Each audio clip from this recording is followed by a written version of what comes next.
யாரும் உங்ககிட்ட எதுவும் சொல்லலைன்னா சொல்லாதவனை பத்தி ரொம்ப கவலைப்படாதீங்க. சந்தோஷம்னு சொல்லி கிளம்பி போய் கேட்க. சில பேர் என்ன பண்றாங்க, நானும் இவனும் எவ்வளவு க்ளோஸா இருக்கோம் தெரியுமா? ஆனா எவ்வளவு க்ளோஸா இருந்தாலும் என்கிட்ட அதை அவன் மறைக்கிறானே அப்படின்ற ஒரு எண்ணம். நீ க்ளோஸா இருக்க நீ நினைக்கலாம்டா. ஆனா நீ க்ளோஸா இருக்கன்னு அவனும் நினைக்கணும்ல. அப்பதானே அதுல சில பேருக்கு புரிய வைக்க வேண்டிய சில விஷயங்கள் இருக்கு. அதாவது முக்கியமா என்ன இருக்கிறதுல இந்த குழந்தை பிரச்சனை பெரும் பிரச்சனை. அது முன்னாடியும் நம்ம நினைப்போம், நம்மளாம் நிறைய டெவலப் ஆயிட்டோம், நிறைய சேஞ்ச் ஆயிட்டோம், ஒருத்தர் அண்டர்ஸ்டாண்ட் பண்ணிப்போம். அதான் முன்ன மாதிரிலாம் யாரும் இப்போதைக்கு இல்லை அப்படின்ற மாதிரிலாம் நம்ம நிறைய நினைக்கலாம். பட் இருந்தாலும் எதுவுமே இங்க சேஞ்ச் ஆகலை. ஒன்லி ட்ரெஸ்ஸு, பேச்சு இது மட்டும்தான் சேஞ்ச் ஆகிருக்கு தவிர உள்ளுக்குள்ள எல்லாமே இது வரைக்கும் அப்படியே தான் இருக்காங்க. அதை அவங்களால மாற்றவே முடியாது. ஏன்னா நம்ம எல்லாம் மனுஷங்க. இதையெல்லாம் மாற்றுறதுக்கு வேலை கிடையாது. அது இந்த அதாவது ஒருத்தருக்கு கல்யாணம் ஆயிடுச்சுன்னு வைங்களேன், ரொம்ப நாளா குழந்தை இல்லை. அந்த குழந்தை இல்லாதது அவங்களுக்கும் வருத்தம். அவங்களே எவ்வளோ ட்ரை பண்றாங்க, வைத்தியம் பார்க்குறாங்க, எல்லாம் நல்லா தான் இருக்குன்னு சொல்றாங்க.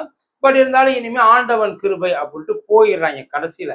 என்னதான் சயின்ஸ் டெவலப் பண்ணாலும் இதுக்கு மேல எங்களால ஒன்றும் பண்ண முடியாது, இதுக்கு மேல ஆண்டவன் தான் உங்களுக்கு கொடுக்கணும் அப்படின்னு சொல்லிட்டு போயிடுறாங்க.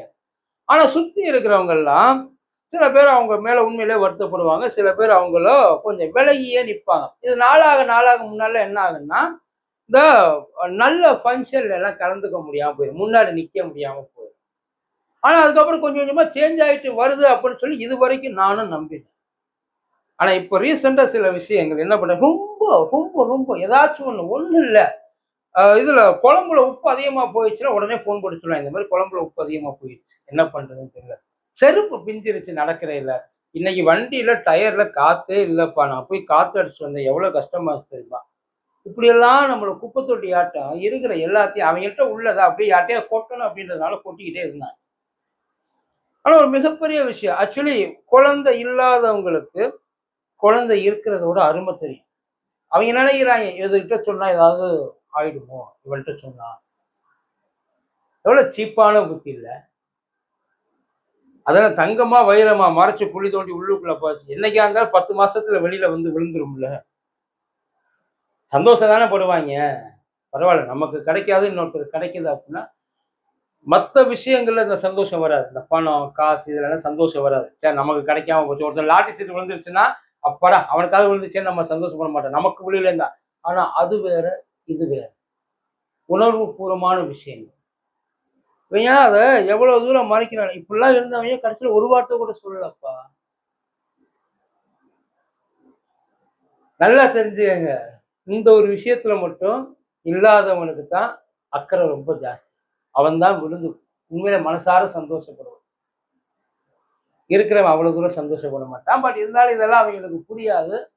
ஒருவேளை அப்படி யாராச்சும் உங்ககிட்ட இருந்தாங்க, உங்கள்கிட்ட யாராவது அந்த சில விஷயங்களை அவங்க உங்ககிட்ட ஒத்தி வைக்கணும் அப்படின்னு நினைக்கிறாங்கன்னா, அவங்கள நீங்க நினைச்சீங்க உங்களை குப்பை தொட்டியா யூஸ் பண்ணிட்டு இருக்காங்க.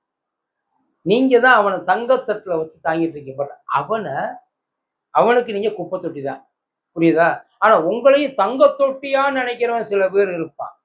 அவனை கண்டுபிடிங்க. இந்த மாதிரி ஆட்களை கொஞ்சம் தூரம் அப்படி தள்ளி வச்சிருங்க. வேற எதுவுமே வேண்டாம், தள்ளி வச்சிருங்க. அது இருக்கிறது ஒண்ணுதான், இல்லாதது ஒண்ணுதான். அதுக்காக நீங்க ஃபீல் பண்றீங்க பாத்தீங்களா, அந்த டைம் முதற்கொண்டு அட்டர் வேஸ்ட். ஜாலியா இருங்க. உங்களை யாரு ஜாலியா வச்சிருக்காங்களோ அவங்க கூட ஜாலியா இருக்கும். உங்களை யாரு மனசு எந்த விதமான ஒரு எதிர்பார்ப்பு இல்லாம உங்க மேல எந்த விதமான ஒரு நெகட்டிவ் இதுவும் இல்லாம இருப்பாங்க பார்த்தீங்களா, அவங்க கூட இருந்தீங்கன்னா உங்ககிட்ட எதுவுமே இல்லைனாலும் ரொம்ப சந்தோஷமா வாழ்க்கை. ட்ரை பண்ணி பாருங்க.